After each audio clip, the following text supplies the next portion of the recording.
গত কিছুদিন পূর্বে 17 এবং 18 তারিখ আগরতলাতে আমাদের 17 তারিখ আমাদের 25টি গাড়িকে আটকে রাখা হয় আগরতলার নেতৃত্বরা। তার ফলস্বরূপ আমরা এর প্রতিবাদ জানিয়ে 18 তারিখ আমরাও সমস্ত গাড়ি বন্ধ করে দেই। কিছু বিএমএস এর নামধারী মালিক সেজে রাজু মজুমদার সম্বন্ধে, লিমন মিয়া সম্বন্ধে এবং বিমল দেব সম্বন্ধে যে মন্তব্য করা হয়েছে সম্পূর্ণ অনৈতিক। আর রাজুবাবু আমাদের সিন্ডিকেটের একজন প্রেসিডেন্ট হিসাবে কর্মরত, সে বাস নিয়ে ব্যস্ত থাকে, কিন্তু ওনার স্ত্রীকে যেভাবে হেনস্থা করা হচ্ছে এটা মানার যোগ্য না। এটাকে ধিক্কার জানাই।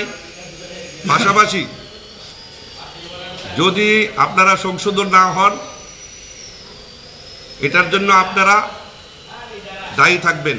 পাশাপাশি আমাদের সাউথগামী এবং গোমতীগামী আমরা 180 জন মালিক আছি। আমরা যদি সঠিক পরিষেবা আগরতলাতে না পাই, আমরা বিএমএস এর যে ছাড়পত্র আছে 10 টাকা, এটাকে আমরা বন্ধ করে দেব। কারণ ওরা এপিলেটেড না, বিএমএসটাকে আমরা বন্ধ করে দেব। আমরা সিদ্ধান্ত করে সবাই আলোচনা করে যদি আমাদের গাড়িগুলো ভাবে সঠিকভাবে চলাচল করতে না দেওয়া হয়। অ্যাসোসিয়েশন এটা সংগঠনের প্রত্যেক 3 বছর পর পর সম্মেলন হয়। সম্মেলনে সাংগঠনিক আলোচনা হবে, হিসাব হবে, তারপর সবার মতামতের ভিত্তিতে সর্বসম্মতিক্রমে কমিটি হয়। আর ওই কমিটিটা তারা 25 থেকে 30 জন মিলে দখল করে কমিটি বানিয়ে নেয়, যেটা আমরা মেনে নিতে পারছি না। এই কারণেই তারা এরপর থেকে আমাদের দক্ষিণ এবং গোমতী জেলার গাড়িগুলির উপরে বিমাতৃসুলভ আচরণ করে যাচ্ছে।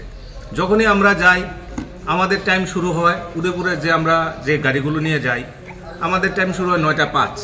9টা 5-এর পরে আমাদেরকে 10 মিনিট সময় দেওয়া হয়। 10 মিনিটে আমরা বেরিয়ে যাওয়ার কথা, মানে 9টা 5-এর সাথে যদি 10 যোগ করা হয় 9টা 15। সেই জায়গায় দেখা যায় 11:30 12টাও আমাদের গাড়িগুলো বেরোতে পারবে।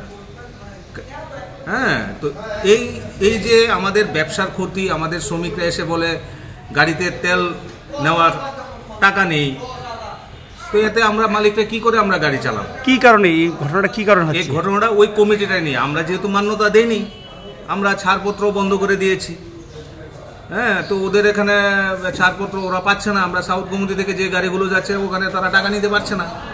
হ্যাঁ, ওইটা তারা অন্যভাবে আমাদের উপরে চেষ্টা করছে, আমাদেরকে কিভাবে হয়রানি করা যায়। যদি এইরকমভাবে চলতে থাকে তাহলে তো আমাদের পরিষেবা একটা সময় গিয়ে বন্ধ করতে হবে। আমাদের এখানে যারা মালিকরা আছে তারা গাড়ি চালিয়ে যদি টাকা না পায়, শ্রমিকরা যদি বেতন না নিতে পারে, তো আমরা কি করে গাড়ি চালাবো বলুন? আপনারাই বলুন। আপনারা মানে পরিষেবা বন্ধ করে দিতে পারেন? আমরা বন্ধ করে দিতে বাধ্য।